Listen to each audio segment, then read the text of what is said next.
入れたらすぐこうかき混ぜてあげてください。とろみのあるスープになるんですね。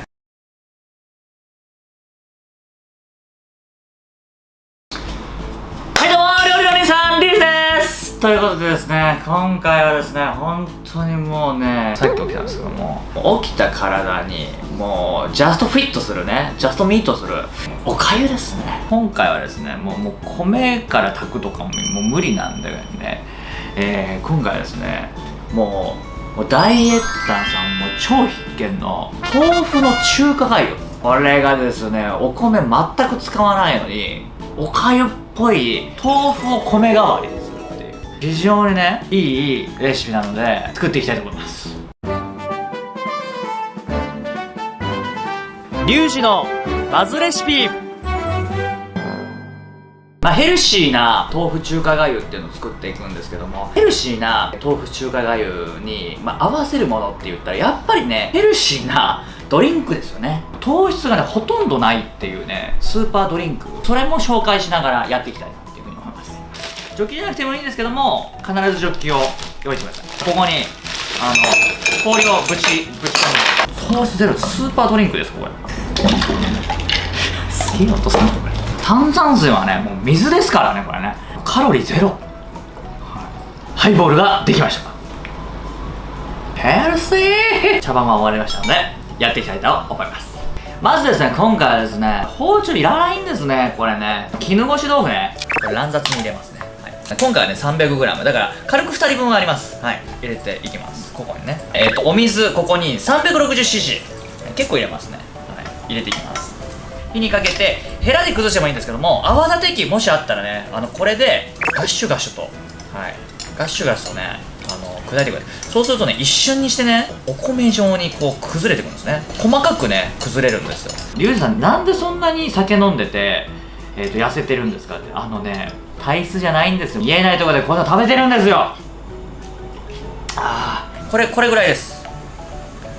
これぐらい。結構ね、崩れてますね、これね。もうお好みでもっと崩してもいいんですけども、そうみのシャンタン、そうみシャンタン持ってないっていう方結構いらっしゃるんですけども、買ってもいいと思います。これほんと便利なんで。ファミマで買ってきたやつです。裂いて入れていきます。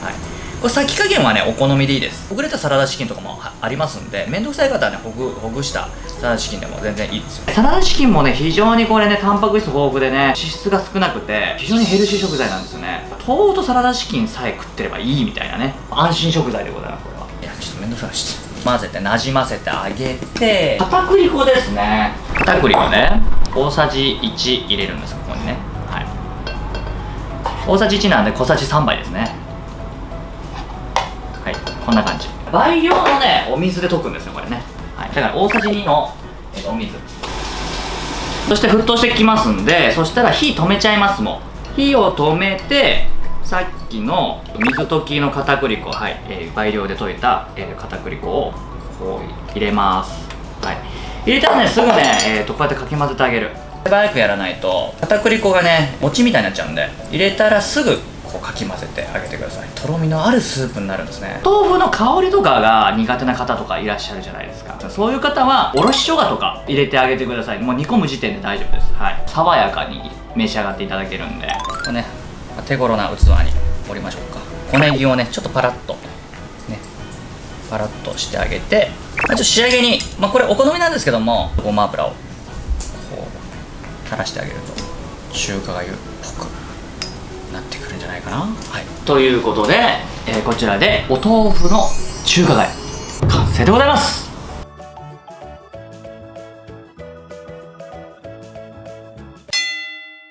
それではできましたので、早速食べていきたいと思います。いただきます。飲んだ後のおかゆが美味しいから飲んどきましょう。いただきたいと思います。いただきます。いただきます。熱いからね、気をつけてくださいね。うまっ。体に染み渡る。これお豆腐のこの食感が食べ応えがあって、サラダチキン食べ応えがありますね。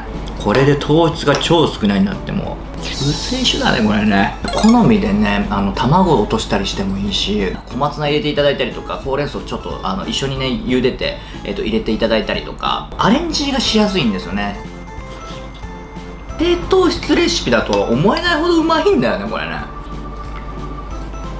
味変カンフージェネレーションホワジャオですね。一つね置いとくと便利ですよ。一気に中国紹興酒飲めて、何でもラー油かければうまいっていうこのピリッとしたところ。わお、作るの簡単やしね、やってみてください。